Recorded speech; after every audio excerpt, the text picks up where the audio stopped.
Okay, so hello everyone. Welcome to another VTSS seminar. Before we start today, I would like to advertise our virtual workshop for junior researchers that will take place at the end of March, and we have a deadline to submit by 26th of February. And today I have the pleasure to welcome Amedeo Andriollo and Xuexin Wang. And the floor is yours, Amedeo. I think I'm about to share. Please, yes. Okay.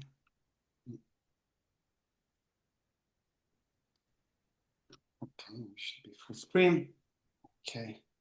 So before starting with the presentation, I would like just to spend a couple of words. I'm really honored to present in this seminar series, and I would like really much to thank for the organizer for the amazing work they are doing. I presented this work like a couple of months ago at Junior, so I really insist, suggest you to submit. It's an amazing opportunity. So let me start right now with the, sorry, okay, yes. No, I have a problem. Just like I have a problem. Well, on my side. Sorry, just like I need to reshare the screen. Apologies. Yeah, no worries. Yeah, now it should be visible. Okay. All right. Okay, perfect. Okay, so today's title is Causality versus Serial Correlation and Asymmetric Portmanteau Test. So I will start with the following very simple question, which is the following economic question. So how does uncertainty impact a target variable of interest? So for instance, like we are talking about inflation, or for instance, like other target variables such as like GDP and so on and so forth.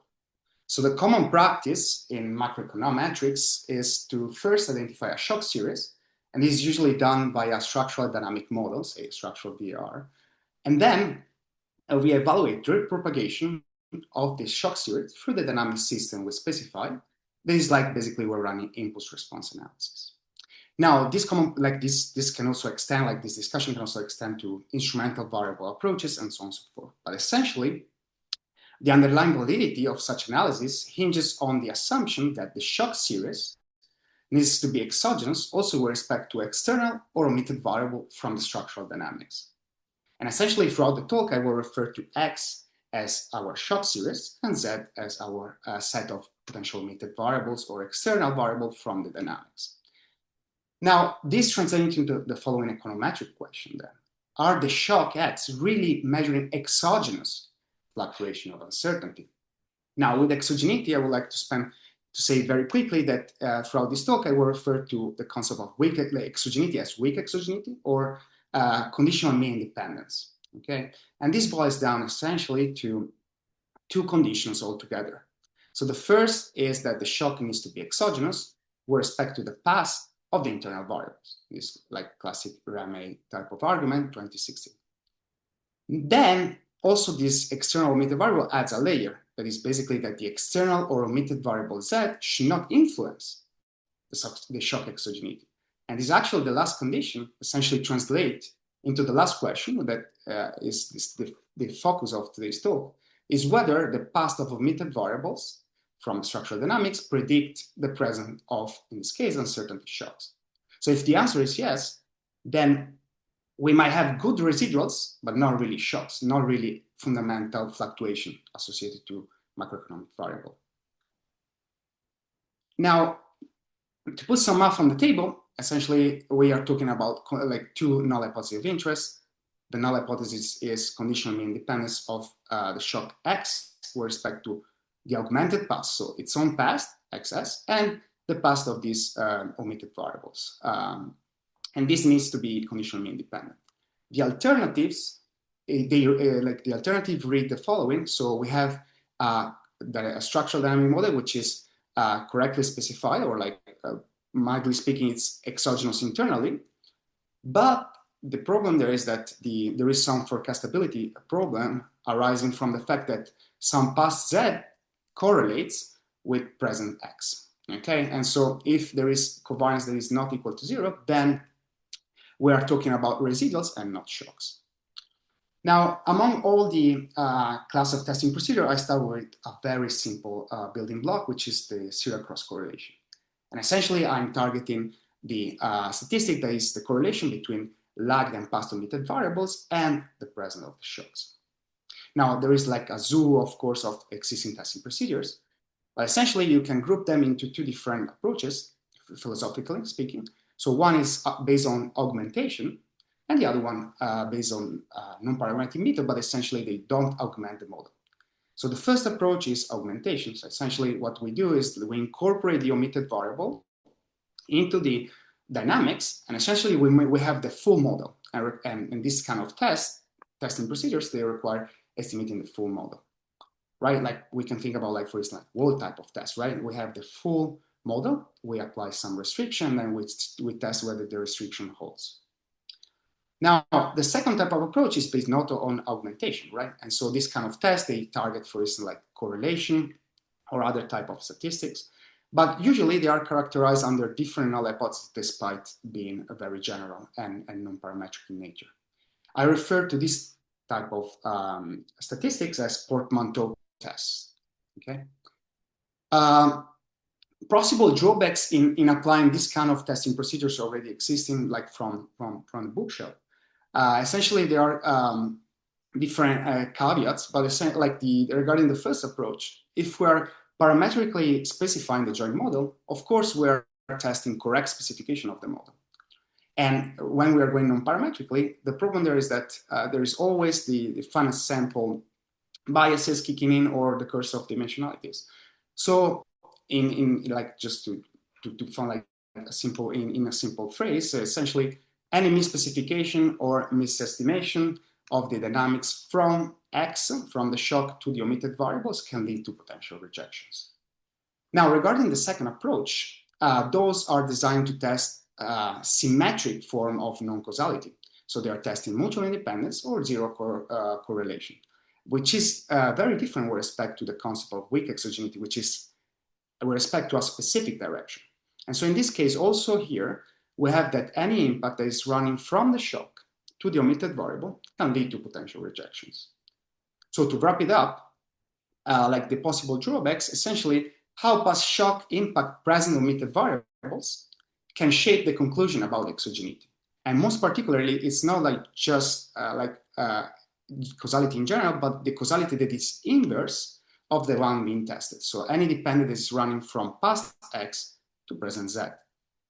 A way to read the following problem is that these tests might have size distortions. And the problem there is like this over-rejection can lead the researcher to conclude that the shock is endogenous while it is exogenous, but just because there is misspecification of this inverse causality channel. So from past X to present Z, which actually it's really interesting as a problem, because like if the shock is a really good fluctuation of the economy, it's very likely that this inverse causality channel is there. So the starting point of the paper is, let's start with the second type of approach. Let's go very non-parametric without the need of having this joint model. How can we actually adapt this kind of test to test exogeneity, so to have a specific direction? So my approach is I introduce an easy to compute correction term that offsets the influence of this inverse causality. So I try to solve the issue. So the starting point is the second type of approach, and particularly I consider as a benchmark statistic, the Portmanteau test. So a weighted sum of square sample cross correlation at all labs. So that's the statistic, the starting point. Then the correction term, it's accounting for the asymmetry, because we are keen on testing a specific direction of causality, that is arising though. The problem is arising in the squaring the cross correlation. In particular, when we are squaring it, essentially we are incorporating mechanically both direction of causality in their variances. You will see later on in the slides. And the correction term, what does it do is essentially just eliminate, trims off the part of the statistic that mechanically is capturing this inverse causality. So as a byproduct, my methodology avoids the need to model the joint dynamics. And so you can think about it as really like as robust misspecification of this inverse causality. And it can be very useful when you have like little or no prior knowledge about the full dynamics. So to offer you a very quick preview of theoretical results, so let me navigate you through the following figures. So let's start from the right. So in this case, like the data generating process is really, really simple. What I have in mind is X as an IID normal shock, 0, 1, standard normal. And then Z is like a simple univariate process where it's a bit autoregressive and there is some impact flowing from past X, xt minus 1 in this case, to present Z. What I do is I simulate this data generating process 500 times for a length of time series that is like something we can find in the literature, so comparable. And then I calculate for each of the simulation 2 types of statistic, the benchmark one, this is the Portmanteau test, and the corrected version, okay? And then I plot the empirical densities on the left. And you can clearly see that there are 2 different colors. The benchmark is blue and the corrected is orange. Now, due to the finite sample problem, like, okay, we can claim they are not exactly a super normal, but the point there is like they are converging to a normal distribution, but what you can spot right on is that they have different variances. And essentially, when we're checking the empirical size, the rejection rate are telling us that basically the corrected test statistic is around 5%, is rejecting 5% of the time, meaning that basically it's around the nominal, whereas the benchmark is rejecting almost twice, so around 9%. So the problem is not in the center, I will say, but rather on the variances, and we will see later on what I'm talking about. So to wrap it up and to offer you a summary of today's talk, so essentially the problem we are targeting and talking about today is dynamic model specification testing in the presence of omitted variables. So this is like a big problem, but I will try to like add a little contribution, which is the following asymmetric Portmanteau statistic. And in particular, this is designed to test weak exogeneity, or this particular form of conditional mean independence.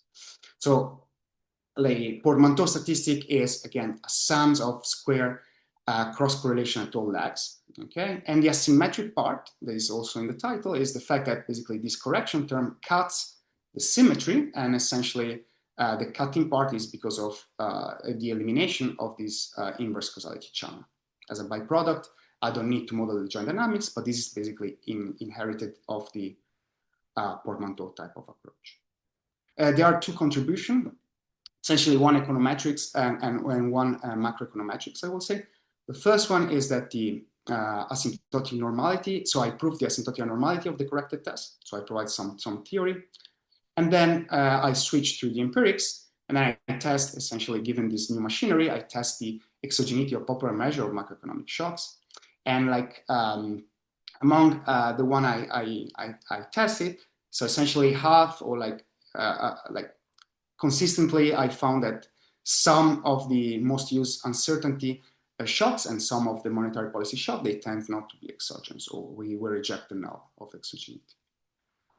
Then to kind of like close the cycle, so I also propose you some exercise in which I show you the economic relevance of the endogeneity bias, and I revisit this recent JP paper, the Xuexin in 2024. So start. So before starting, actually, like just like to talk about the literature. So to give you a bit of context, so essentially I build on 3 different strands. The first one is specification testing in dynamic linear models. So basically the second type of approach in the testing strategies. And there I offer this correction term to give directionality.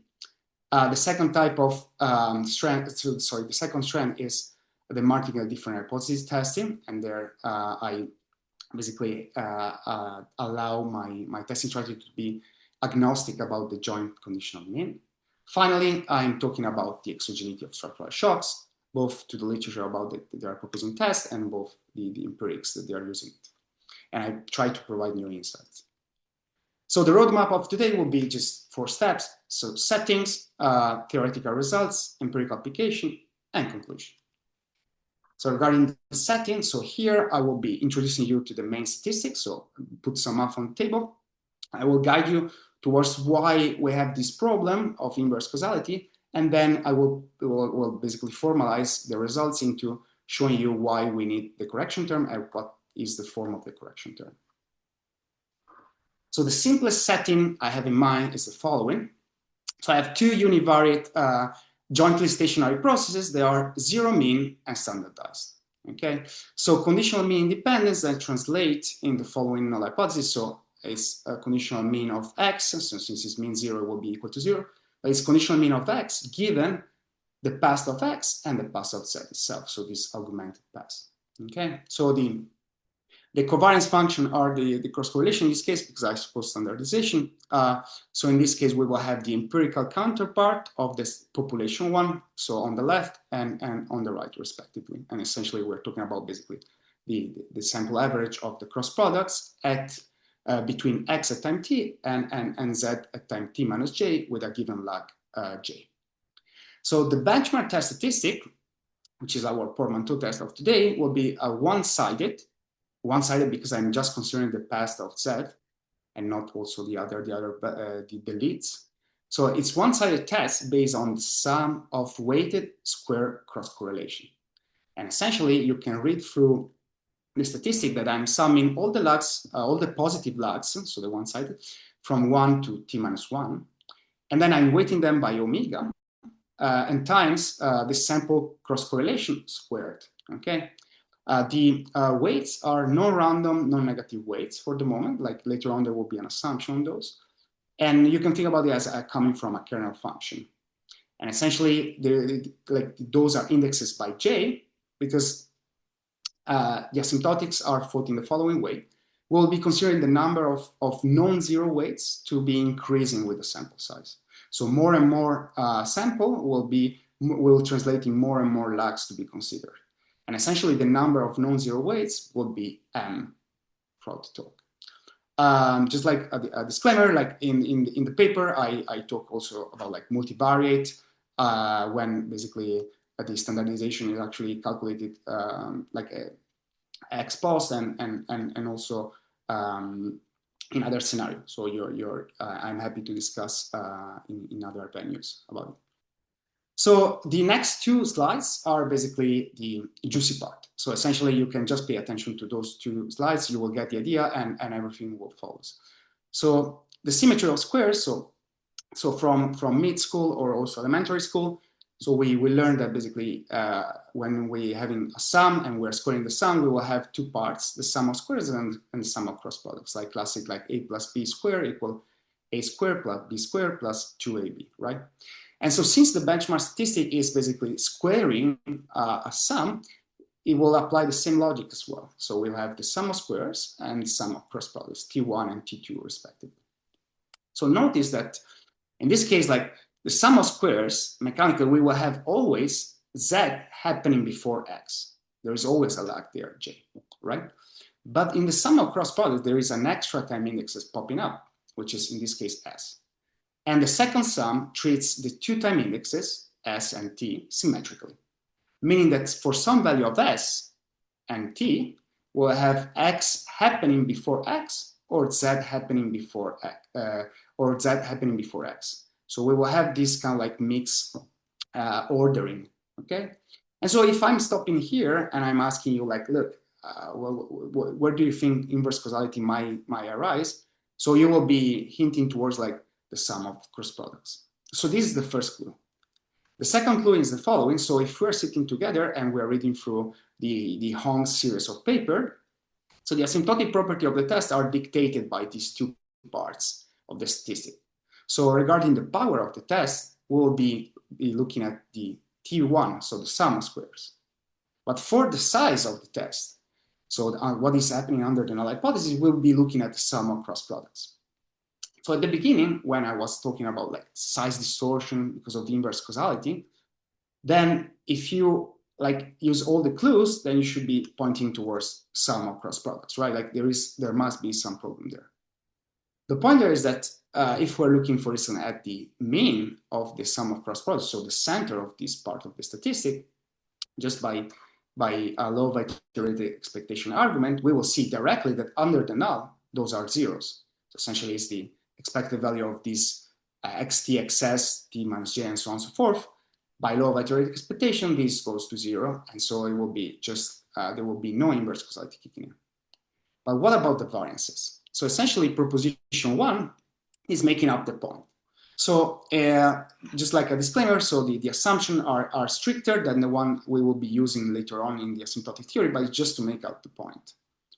So in proposition 1 is telling you, look, suppose that X and Z are marginally IID, univariate processes with finite forward moments. Okay.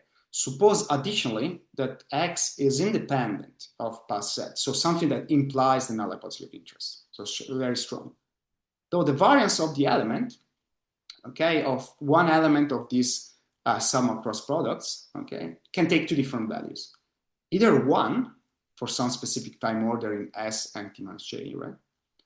And another value, which is an higher order moments of the joint process.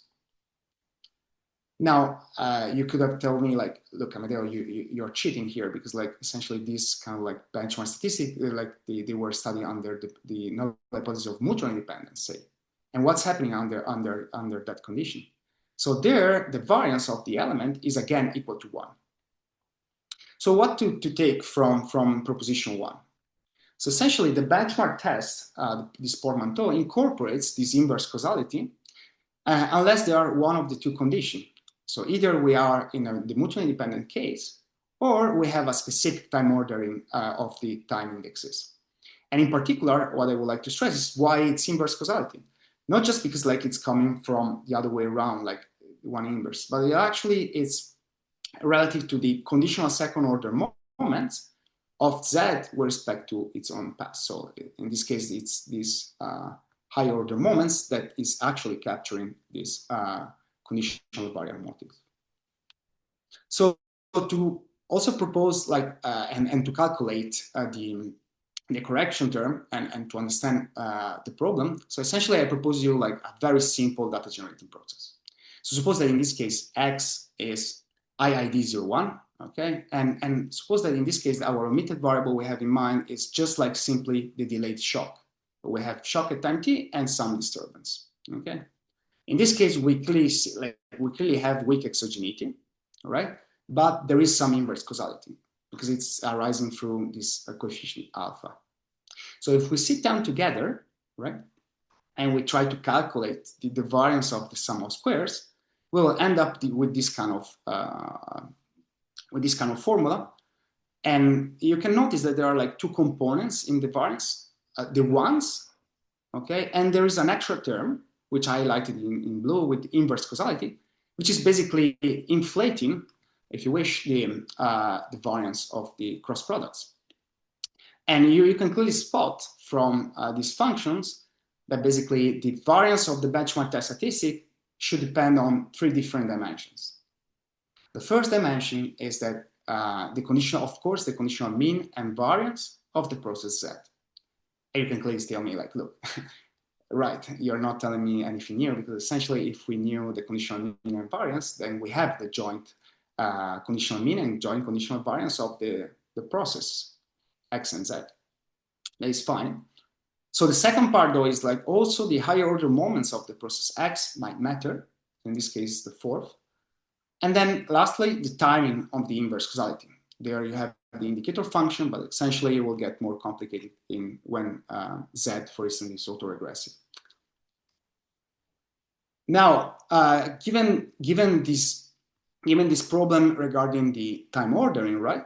So the correction term is simply the following. So it's differencing out the terms that are incorporated in the statistics, in the squares, which accounts for this inverse causality channel. So I just remove the terms that are associated with that particular ordering.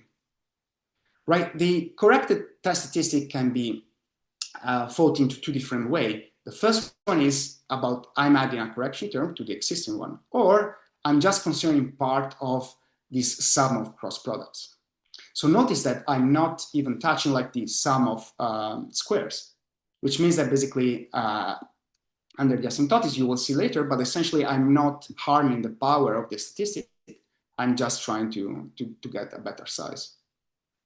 So like to provide you a better rationale why it might be the case that I decide to cut part of the statistic, I provide you two conceptual viewpoints. And those are based on either predictive regressions or jackknife variance estimator. So regarding the predictive regression, so the second order moments of the cross products can be thought to be proportional to the following sets of regression coefficients. So the part of the statistic we kind of like, we will remain, so not the correction term, the part that basically is capturing the right form, like the right direction of causality, okay, the one that remains, can be thought to be basically proportional, so the variance can be thought to be proportional to the sum of these coefficients that are coming from these predictive regressions, where you have x's on the left as dependent variable, and as explanatory variable in the past, all the z's. Okay, so you clearly have a separation between x and z's. Whereas, like, regarding the other part, the correction term, the one I'm trimming off, essentially the part of that variance corresponds, if you wish, to, or actually is proportional to the coefficients of that rather than predictive, I will say autoregressive sets of regression in which we are regressing xz onto its own past. So in this case, you can clearly spot that, like in this second instance, we will get a more blurry picture of what is causality there. Regarding the other conceptual viewpoint, essentially jackknifing. So you can think about it like broadly speaking, that inverse causality has a sort of bias in the variance estimator of the empirical covariances. And so essentially in the style of jackknife, what I'm considering is I'm deleting the moving block in this case as less or equal than t minus j. So it's not really, so it's just like to provide some heuristic about it. So now I think I'm ready to switch to the theoretical results. If there is no question, so I will basically talk about the main two theorems. One will be basically the asymptotic normality under the null, and then I will also provide you some results about power. Lastly, there will be one slide about the Monte Carlo simulation because I don't want to harassing you with a lot of table. So under the null hypothesis of interest, so essentially a bit of notation. So calligraphic I is the information set available up to time t of the joint time series, so the joint past. It's just like for convenience. And then what I impose on the weighting function is assumption 1. So it needs to be read as the following. So the first line is telling you just, look, the number of lags we will be considering will be growing with the sample size, and will be growing at size m, okay? The second part is about square integrability of the kernel, so it's like a regularity condition. So Xuexin has like some very interesting work on non-integrable kernels, but I'm not as clever, so I will proceed forward. And today we'll be talking just about those regular kernels. So theorem 1. So suppose that X is the following. So suppose that X is conditionally homoscedastic and conditionally homocortic. So I know there are like strong assumptions, but like hear me out. So suppose that the time series Z is for the stationary and joint process is strictly stationary, so it's like very mild assumption. Essentially, we will have assumption 1, some particular ratio between the number of non-zero weights and the sample size. But under the null hypothesis, so given all these assumptions under the null, we will have that our corrected test statistic up to proper center as scale is converged to a standard normal distribution. Now, regarding the assumption, there are like the stricter one, like the conditional moments, so conditional homoscedasticity and conditional homocortosis. Essentially, you need to read them as isolating the effects rather than the causes. So let me provide a few arguments about it. So first is that I'm rather restricting what's happening on the axis rather than than imposing some high-level condition on the joint process. Okay. So second thing is also about conditional homoscedasticity is necessary to isolate the mean effects on the statistic. And that's due to the choice of the norm, because basically we're using L2 or the squaring norm. So it will be basically the following problem. Regarding the conditional normal kurtosis, it's just like to invoke standard central limit theorem arguments. And those both conditions are typically implied by mutual, like are implied by mutual independence, but like, and that's typically what is being tested. Regarding, again, conditional normal scalasticity, so theorem 1 can provide you more ground on why it might be a tenable assumption, because essentially, so far I was proposing you I was talking as the structural shocks are directly observed as well as the omitted variables, right? But we can estimate them, and I provide in theorem 2 basically results in which I'm telling you, like, suppose you have a causal parametric model and a square root t consistent estimator, then you can just use the plugin. So you can just use the residuals directly in the testing procedure. So essentially, if you fear of conditional scalasticity in your structural shocks, then you can fit a structural gauge model and so take the residual from those. Then, of course, like if we are adding more condition on the joint process, essentially I get a better ratio between the number of non-zero legs and the sample size, so essentially better power. So under the null, like just to provide you a quick sketch of the proof, so recall that basically the corrected test statistic is made of two different parts, the sum of squares and the sum of cross products, right? And so the proof involves basically 2 steps, or 5 in total if you wish. So essentially the first one is telling you, look, the sum of squares needs to converge, converge in mean square to 0 after being centered, and this is basically due to conditional normal scalasticity. Regarding the second term, it needs to be correctly, like he has to have mean 0 and variance 1, and this is coming from both the null hypothesis and conditional normal scalasticity. Regarding the extra condition are just due to invoking the Brown martingale, like because of invoking the Brown martingale central limit theorem. That is like pretty much the sketch of the proof. So I am really happy to discuss further like in my paper about it.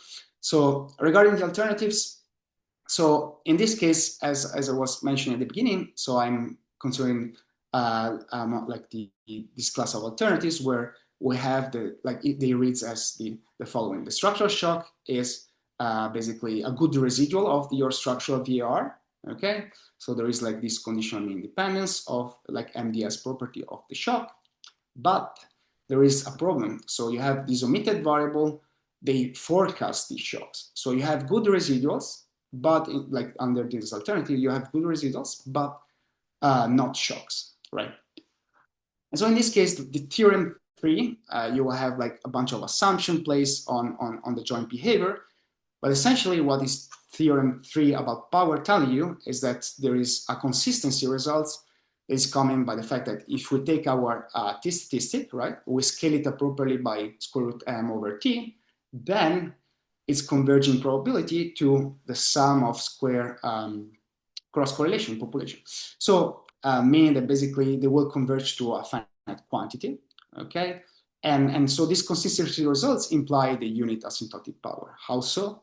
Essentially under our asymptotics, the square root m over t is a quantity that is decaying to 0.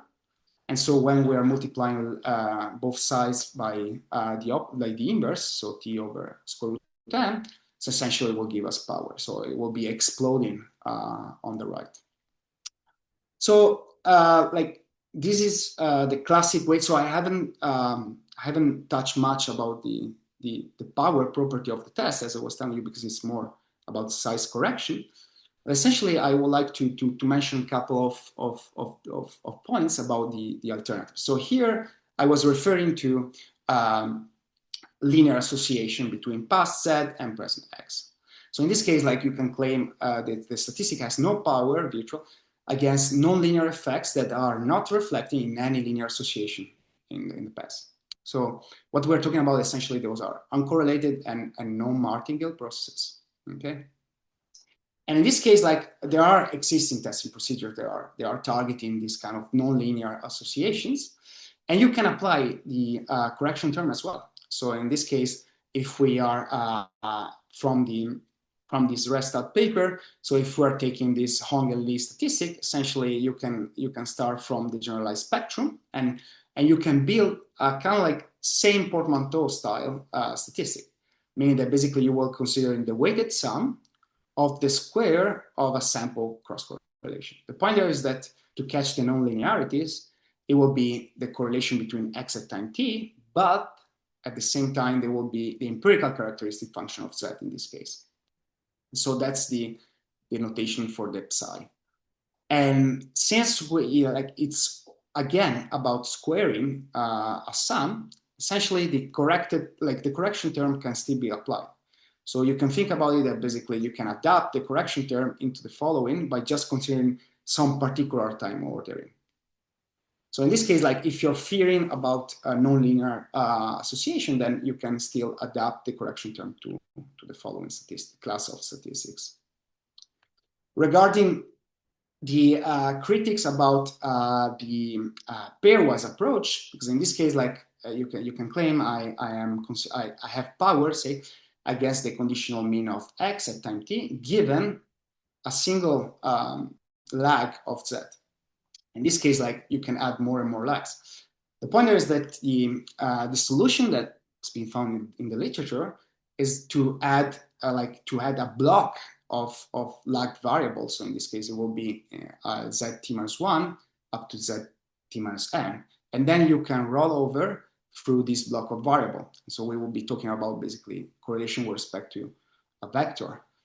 The point there is that this extension and this kind of like trick to incorporate the joint dynamics, so it's not harmless, because in this case the variance of the statistic will involve more and more cross product terms, because essentially the correction terms the correction term needed to slice out the inverse causality will be more convoluted and more in quantity.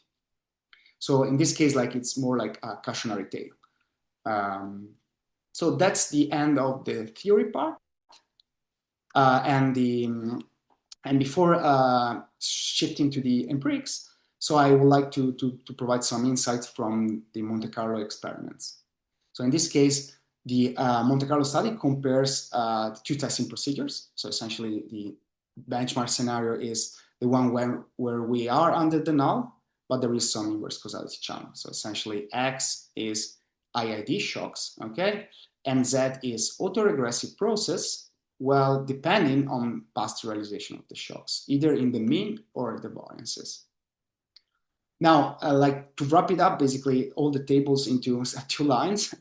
So the benchmark rejects around like twice than the corrected version. So the benchmark Portmanteau test like will lead you around like oversize of 10%, and then you will have the rejection rate of the correct around 5%. Regarding the comparison with the, in this case, the wall type of test, actually the corrected test perform comparably in some scenario with the multivariate. So which in this case, the multivariate is imposing more restriction in terms of the coefficient. So it's actually, it's quite reassuring. And sometimes like in the wall test is less blurred. It's more blurred the trade-off. Regarding the key guidelines for the practitioner, when to use the corrected test. Essentially, we have 3 different points here. So the first one is the correction term, as you saw from the toy example, where I calculated down the variances. So essentially, when there is like some temporal dependence in the Z, I recommend to use the corrected test. Then better off, like if you think that, or you have some argument that X is non-Gaussian, and so your shock series is non-Gaussian. The third one is what about the hyperparameter, or like just like the tuning parameter N? So how many lags? So in this case, like I will say to prioritize large number of lags, it should be between L log of t and square root t. If you do recall, like square root t is like borderline to get some power. So rule of thumb in this case, like for the upper bound, is really square root t minus 1. Like the point there is that following some suggestion, I try different rules. And the last one, which I have, I'm able to provide you extensive simulation on this Scansano Lobato data-driven approach. So essentially, they have a tuning parameter that can play between Ike and Big in order to get you an automatic lag selection. So you will get an automatic value of M. But unfortunately, this automatic lag among like the data generating process, like it ranges between, say, with a sample size of 500, it ranges between 6 and 20. And 20, the problem there is like 20 is really something close to square root t minus 1. So in this case, in general, I suggest you to have like rather large number of lags considered than small, because of the approach is more about correction in the size rather than power. And so that's the end of the theory part. Now we're gonna switch to the empirics, where I'm gonna talk about more about structural DAR, fundamentalness or invertibility. We will see this concept in a few seconds, but essentially after that we will be moving to see the some structural shock, in particular the economic policy uncertainty one, and the revisiting of the Dirk-Strength model. So the exogeneity of the shocks, so in this case, they translate in the following as a concept of fundamentalness or invertibility. Let me talk you through why so. In the classic Sims mind of the 80s, so essentially you have your macroeconomic multivariate time series W, and it has a moving average representation. And what do we care is that this moving average is shocked by different epsilons, and those are the structural shock, and they capture the propagation of this fundamental fluctuation throughout the macroeconomy you have in mind and captured by W's. Okay. The idea of fundamentalness is that to recover the shock, we may want to run the VAR. And so we have the vector autoregressive representation in mind. Essentially, we wish to use the current and lagged value of W to get our hands on the residuals. And then the sim story is telling us that up to some rotation, those residuals are the linear map of the structural shocks. But the problem there is that this is the property of fundamentalness, and sometimes there might be a problem with those. So it might be that the shocks are not just a function of past and present W of your macroeconomic multivariate time series. They can be also a function of the future, or they could be basically a function of other variables as well. So an example, which Majid is very fond of, is like rational expectation models, for instance. So in practice, non-fundamentalness spells out as a problem of VAR misspecification, right? So either we have a problem of omitted variables or insufficient path controls. And essentially to test this problem, there are two different approaches. As you probably guessed already, one approach will be about grandeur causality testing. And so in this case, we will be testing whether the omitted variable are grandeur causing the shocks. The other type of test is regarding the martingale difference property of the shock, whether we have one-sided conditional past mean independence of such shocks, so weak exogeneity if you wish. And in this case, this is a particularly interesting paper where they show that when we have non-Gaussian IID shocks, then we need to check and we need to go through the conditional mean rather than just linear projection as, for instance, in the grandeur causality testing. So my idea is then to start with having two approaches into one, and so to test rather for weak exogeneity. So again, our null hypothesis of interest will be basically the following, which you should be familiar on so far, which is conditional mean of X given the path, right? Of both X, the shocks, and Z, the omitted variables. Now, the point there is that we were gonna start with the EPU, but essentially here in the machinery, later on, I will be using different type of shocks and different type of omitted variables. Now, the question about omitted variables, I will cover later because essentially I need to I need to specify like a couple of things. So regarding the EPU shock to start with, so the EPU, or economic policy uncertainty, is started as an index, okay, and this index is one of the first few indexes that was about newspaper coverage, and it's counting the article essentially that were pertaining three different terms. So uncertainty, economy, and policy, as you can guess by the name. And I follow the Baker-Bloom-Davis 2016 procedure, like to get the structural shock. So I'm not questioning their structural model. So regarding rather the omitted variables, like so I was telling you throughout the talk that like you can estimate the omitted variables, but essentially you need to they are like in a certain way observables. Okay, so they are not unobserved. But in this case, like I would like to stress that you can still apply the logic of Fournier and Gambetti 2014. Let me explain. So if you have in mind a macroeconomy that has a state space model, then the idea that they explain in the paper is that if you control for a large, like the most largest, the largest information set of the past, then you should be able to capture this omitted variable problem.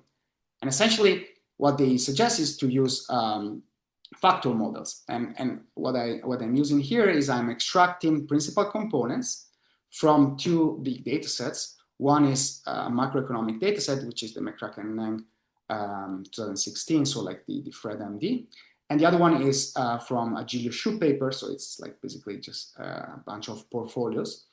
But essentially, having these principal components will give you will basically be a good benchmark for potential omitted variables through like outside the structural dynamics. And so regarding regarding principal component, there might be some look ahead bias, but like I use also different vintages as well as expanding window principal component. So what are the results looking like? So in this case, let me talk you through these two graphs from the left to the right. So in this case, I'm plotting on the left, on the x-axis, I have the lags I'm considering. So it's like basically the M. And then on the y-axis, we'll have the absolute value of the t-statistics. And we have two of them, the corrected and the standard one. So corrected is in orange color and the standard in blue. We have these two straight line, dotted and dashed, that are basically the threshold for the 10% confidence, like 10% significance level and 5% significance level, like the upper one, like it's around like 1.96. So you can clearly see that when we are running the test, after adding, so after considering one year of lag data, so it's like monthly, it's monthly data. So after considering one year of lag, so essentially both test statistics are suggesting us to reject the null of exogeneity. So in this case, with the McCracken and Wang macro factors, so these principal components, we can forecast the shocks. And the point is that what is interesting though is that if we're adding more and more lags, at a certain point, the standard benchmark Portmanteau test will start to fail to reject the null. Whereas in our case, the corrected will still lead to rejection of the null. So given this puzzle, if we are looking on the right, then on the right we will have the same x-axis, so the number of lags considered, and on the y-axis we have the absolute, in absolute terms, okay? So the relative importance of each component of the Portmanteau test. So in this case, we will have the first component is the sum of squares, which is plotted like is the yellow line. And then we will have the blue line, which is the inverse causality channel, and then the one that remains of the cross products is the orange one. And you can clearly see that the test statistic at the beginning was loading, like there was a lot of importance in the inverse causality, and that's why we have this hump shape of the standard procedure. So in this case, you can clearly see the robustness of the test statistic. Now I run the same kind of like machinery also for other type of tests, for other type of shocks. And in this case, we have, so I analyze 3 different proxies of uncertainty shocks. So actually 3 different measure of uncertainty shocks, 3 different, 5 or 6 different measure of monetary policy shocks and carbon oil. So I'm not claiming that they are, so they are coming from structural estimation. So they're not really just proxies, but essentially those should be a hint to when to use omit like some controls, when to add some controls. In this case, like when we're using the Birkenblum days, say since we reject the null for different types of omitted omitted variables, then we should add those controls. And so this is like a short list of what I found. Like for instance, like for uncertainty shocks, like one good shock measure is for instance like the Berger-Dulbach-Regilio, or like you have like a good series of shocks for what concerns monetary, but like for instance like a couple of are not really much performing, and maybe there is some need for adding controls in the empirical analysis. Now, as I was telling you, like we need to add controls, and that's the limit of my test. In this case, you can think about it as rather a sort of pre-test, because essentially I'm not telling you the model that is actually the true one. So I'm just telling you to whether there is some evidence of exogeneity or not. So in this case, like just to close and to give you an idea of whether there are any economic consequences of this endogeneity bias, though, I'm revisiting, guided by the previous results, I'm revisiting this Dirksen-Tamoni paper, which they are asking the following question. So are the effects of uncertainty shocks superadditive? So superadditivity is the following concept. Suppose me and Xuexin will experience, Xuexin, but like in this case, we'll both experience a positive uncertainty shock today, okay? And suppose I'm experiencing a shock tomorrow, whereas like Xuexin is experiencing a shock in a month. So in this case, superadditivity is the idea that, like cumulatively speaking, the effect of these two shocks like that I experienced one after the other is larger than the one experienced one after a month. So we have this amplification effect. And it's being captured by the following empirical specification that is like a local projection. So we will have our target variable y at time t plus h, okay? And this is a regress onto some constant and controls, but essentially the pivotal, like the key part is that it's regressing onto the EPU shocks in this instance, and there will be two sets of coefficients. So beta 0 and beta 1. Essentially, beta 0 is capturing the linear effect of EPU onto the target variable, whereas the beta 1 is capturing this superadditivity effect, this state multiplier. And indeed, we have an indicator function that is telling you, look, whether we have in the previous period a positive shock, then we will be counting beta 1. Now, the first line of math there, like the first equation, is that the original specification. Given the insights I have from my testing procedure, I opt for adding 2 lags of macro factors to see what's going on. So the idea there is that since EPU, there are some evidence is not exogenous, right? Then adding this omitted variable will help and purge a bit this endogeneity bias. So looking at the linear effect of EPU shocks onto inflation, we will be having these kind of like plots. So just like to, as throughout the talk, like the graphs on the left will be referred to the original paper, and the one on the right will be the when I'm adding these extra macro factors. Okay, so regarding the impulse response analysis, we will have this on the x-axis. We will have different horizons of the target variable, in this case inflation, and then on the y-axis we have the beta 0 in this case. Okay, and you can clearly see that when I'm adding or not these macro factors, there is really not much of a change in the impulse response analysis there. Like we have some upward shift, but in this case it's really difficult to tell it's not 0. Then when we are going to add this superadditivity component, so here it's like for the sake of time, just focus on the two part of the graphs on the right, where the one with the shaded area. So the one on the shaded, like with the gray shaded area, are associated with the beta 1. So essentially just the superadditivity component. So the point there is, like, on the left, we can clearly see that the superadditive response of uncertainty onto inflation is negative at impact, right? And then it's going to zero throughout the different horizons. Whereas when we are adding the macro factors, it's quite the opposite. So we will have that is starting at zero and then going to be positive.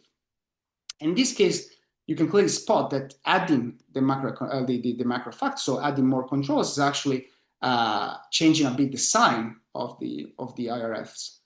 If we're looking, for instance, at another target variable, say, for instance, like stock market, in this case, again, left is the original and right the added controls. So in this case, on the left, we'll find that the response of stock market to these uncertainty shocks are basically zero in the superadditive way, whereas we are adding this control, it starts to be negative. So the economic consequences, like, just to summarize them, essentially a sequence of consecutive positive EPU structural shocks leads to larger inflation, to basically decrease the stock market, so SP 500, and then it will be basically contractionary also for industrial production and short rates. And so in this case, given the fact that the other uncertainty shock they have negative response to inflation, I would like to highlight that basically the economic consequences might be really relevant, because in this case, the EPU uncertainty shock seems to behave as a negative superadditive, in this case, supply shock, rather than a demand type of shock. So I'm not claiming that R actually supply or demand, but in this case, it seems to behave as so. In particular, it seems to behave as the idea of expectational shocks that is being formulated in this JME paper. And so in this case, that is the end of the empirical analysis. And to conclude, essentially, I'm trying to be very short and sweet. So I offer a strategy to test exogeneity as conditional independence, essentially, based on serial cross correlation. And I have two contributions. So one is basically econometrics, and the other one macroeconometrics. So the first one is that I add a correction term to impose this directionality to the classic Portmanteau type of statistics. Okay. And the second part is that I test exogeneity of probably use shock series, and I provide some evidence of when to add controls or where not to. The bottom lines are essentially two. The first one is that the squares, the choice of L2 norm, incorporates inverse causality mechanically. And the second one is that commonly used uncertainty shock might not be exogenous, so you really need to add controls and you need to be careful in your analysis. So I thank you all for your attention, and I think I am done.